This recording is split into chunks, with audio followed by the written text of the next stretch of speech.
this year, the Velie Automobile Registry held a 4-day meet in Moline.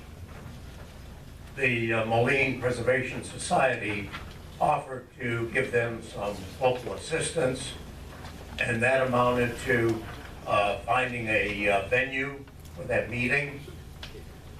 We ran a bus tour of Velie homes in the area, and I gave a talk on members of the Velie family as part of this operation.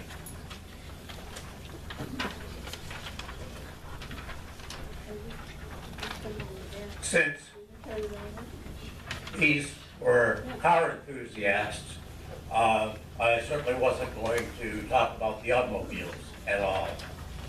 They know their stuff, like the old Colts to Newcastle thing. So what I spoke on was basically the Velie family and a little bit about the environment here in the Quad Cities.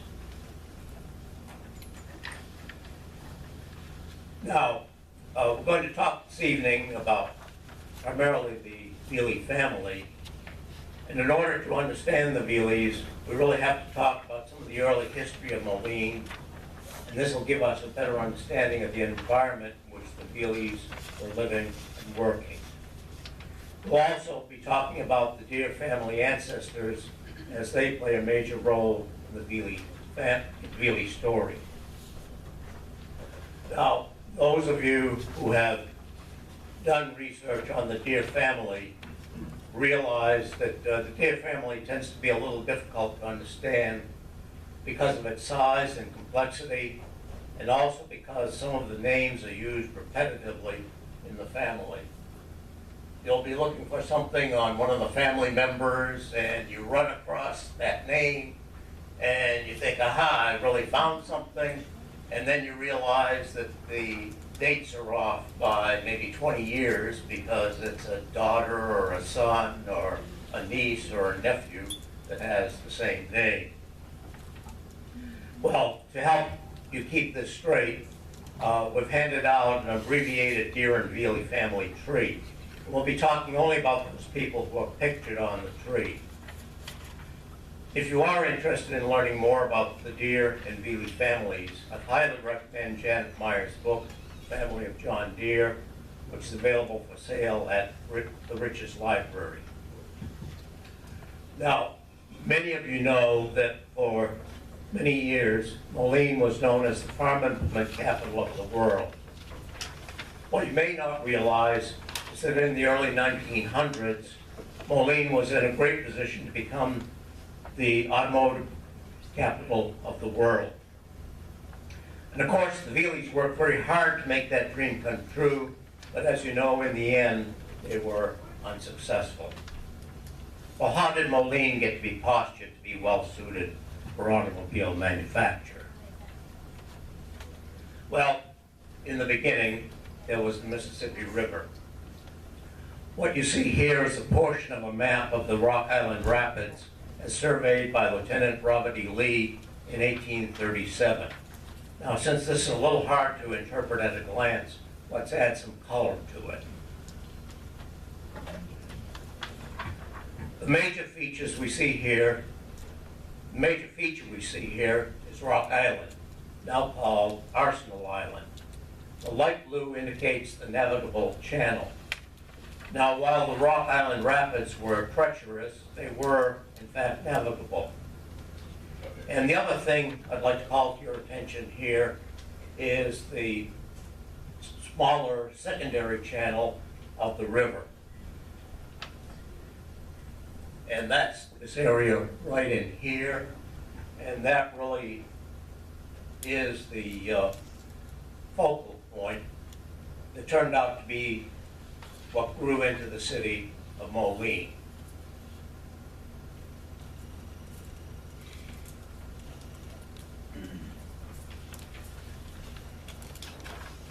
How can I back this up?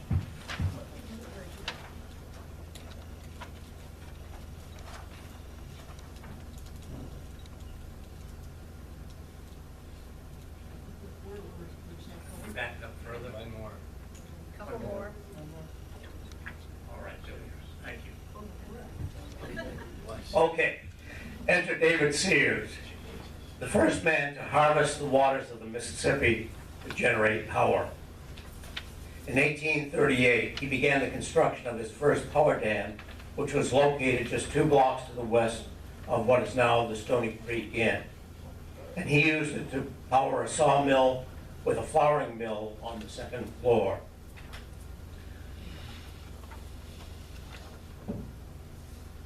How that? She's pushing buttons.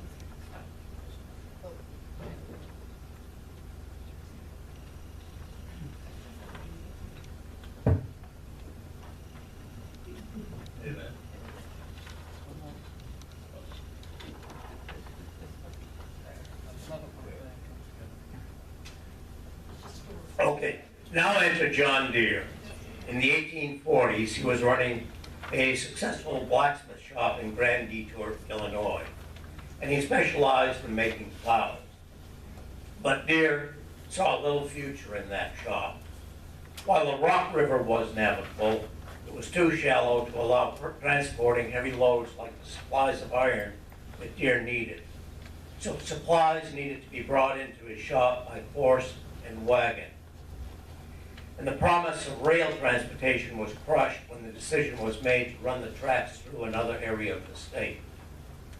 So Deere eventually decided to look at prospects for a new location on the Mississippi River to meet his transportation needs. So he came to this general area, and while he was considering other locations, David Sears' power dam was really the clincher for Deere locating his new shop on the Mississippi in Moline. And in 1848, the new plow shop started in operation. Deere's plow shop was extremely successful. He was soon importing workers from Europe and training them to be highly skilled workers. A few weeks ago, I attended a talk by Roll Tweet. One of the things he talked about was the very different groups of people that we have living in Moline, Rock Island, and Davenport. Here we see one of the reasons why Moline has its unique heritage. That's because of the importing of workers from Europe to the Deere shops. Anyway, job shops and suppliers and engineering firms opened up to support Deere's factory, and there were a number of competitors as well opening up their shops. As a result, Moline very early on had a very rich manufacturing infrastructure. And let's see if I can give that just one look here.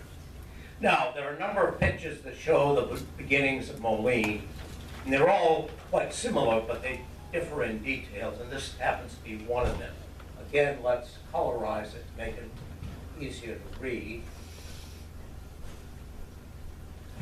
Kind of like the house that Jack built. We have the river that was harnessed for water power by David Sears. Power was used by John Deere, and he caused the creation of the manufacturing infrastructure in the area. But it was a fellow by the name of Charles Atkinson who really put the frosting on the cake. Atkinson was the one who was responsible for the railroad tracks being run through Moline rather than take a more southern route. With the railroad, materials could easily be brought in and finished products shipped out. And when I first heard this, I found it difficult to comprehend. But by 1900, there were 70 trains or more that ran through Moline every day. And this is with coal-powered engines. You can imagine all the smoke and soot as a result of this. Well, by the end of the 1800s, people were beginning to think about building automobiles. And with its long history of manufacturing farm implements, Moline was very well suited to this kind of endeavor. Now, there are a number of different companies that contributed to this, but I'd like to highlight one company in particular that played a key role, but it's virtually unknown to many Moline residents today. And that company was Root and Vandervoort in East Moline. This is a picture of the factory in 1901. Now, unless we blew this way up, there's no way that you can see it. But emblazoned across the top of this building are some signs. And what they advertise is R&V gasoline engines. And this is quite a specialty for 1901.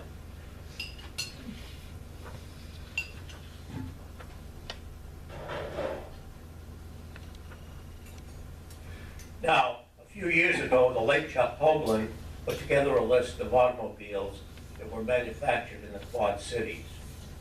Here's half of his list, reordered roughly in chronological order. All in all, there were about 24 brands produced here. The earliest one that we see here is the Clark automobile in 1897. And just to give you a point of reference on this, Henry Ford built his first automobile, his quadricycle, in 1896. So we weren't very far behind the times at all. Now, Clark continued to be involved with other automobiles, such as the Deere Clark, and we'll talk about that in a few minutes. Root and Vandervoort began producing their first car, the Moline, in 1904.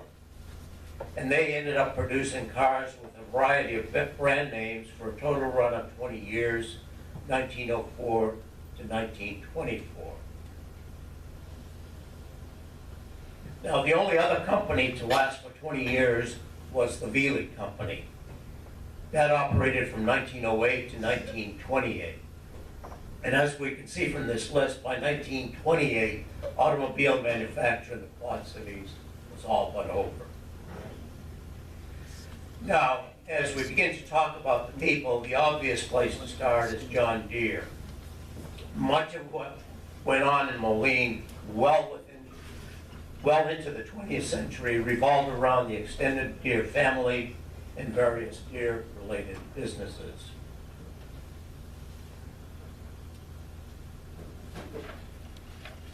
Now, John Deere was born in 1804 in Rutland, Vermont. After a brief educational period at Middlebury College, he was apprenticed at age 17. Captain Benjamin Lawrence, a successful Middlebury blacksmith, and John entered the trade for himself in 1825.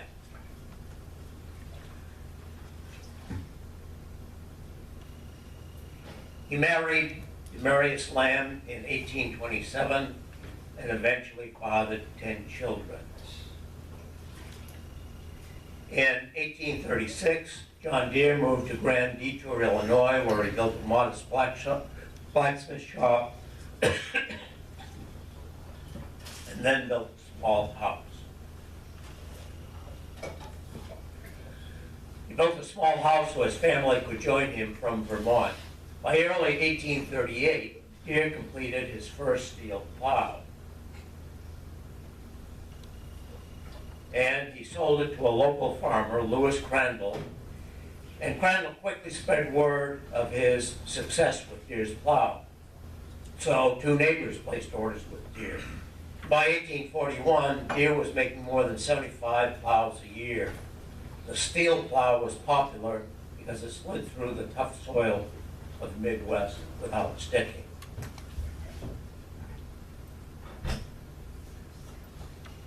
Now, as I've already mentioned, in 1847, Deere moved to Moline because the city was a transportation hub on the Mississippi River and because it had water power. By 1855, Deere's factory sold more than 10,000 such plows a year. It became known as the plow that broke the plains. Well, Deere insisted on making high-quality equipment. He once said, "I will never put my name on a product that does not have in it the best that is in me." Now, today, the name John Deere is practically synonymous with tractors. But John Deere himself had almost nothing to do with tractors. The one exception seems to be some work that he did in 1858 and 1859. He partnered with a fellow by the name of Joseph Fox and used Fox steam engine to pull an 8-bottom Deere plow at the 1859 Illinois State Fair. Now, here's a picture of Fox steam engine pulling a plow, and this is not a Deere plow. That'll give you an idea of how cumbersome the setup was. Well, a few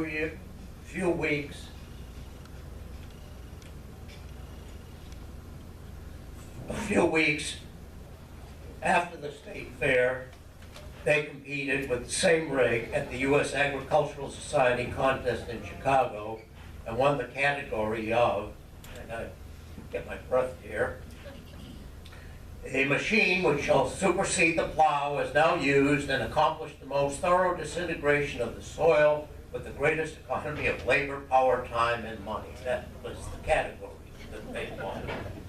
Well, that's not how cumbersome the plow was.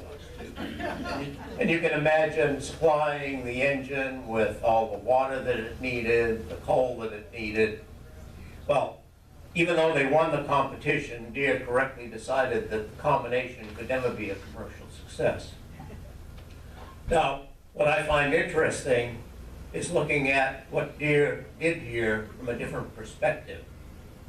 He capitalized on Fox's prior successes, and Deere himself had little investment in this experiment.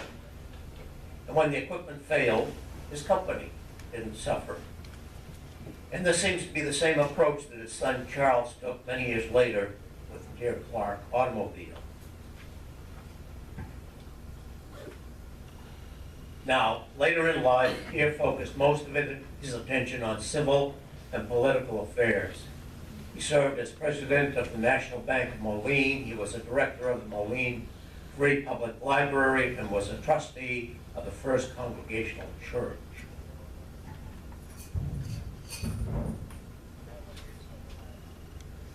When his first wife, Demarius, died, he married her sister, Lucinia.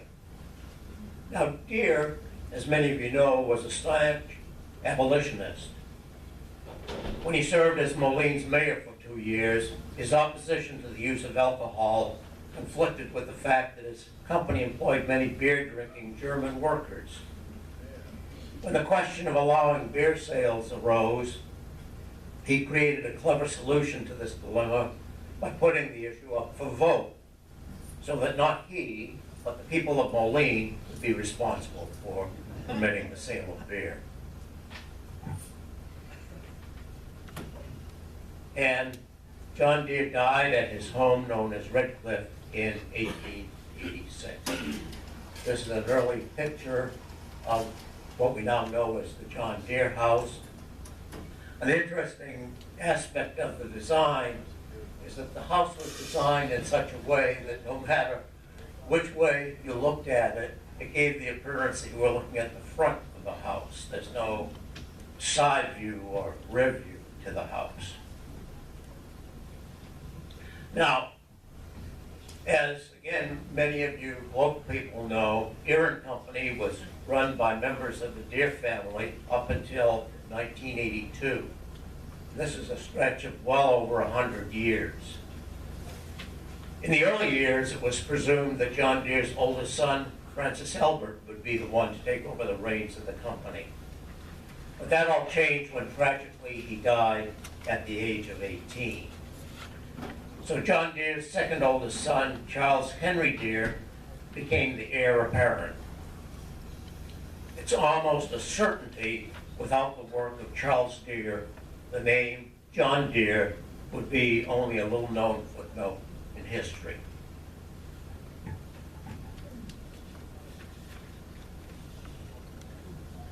Charles Deere was born in 1837 in Hancock, Vermont. His early education took place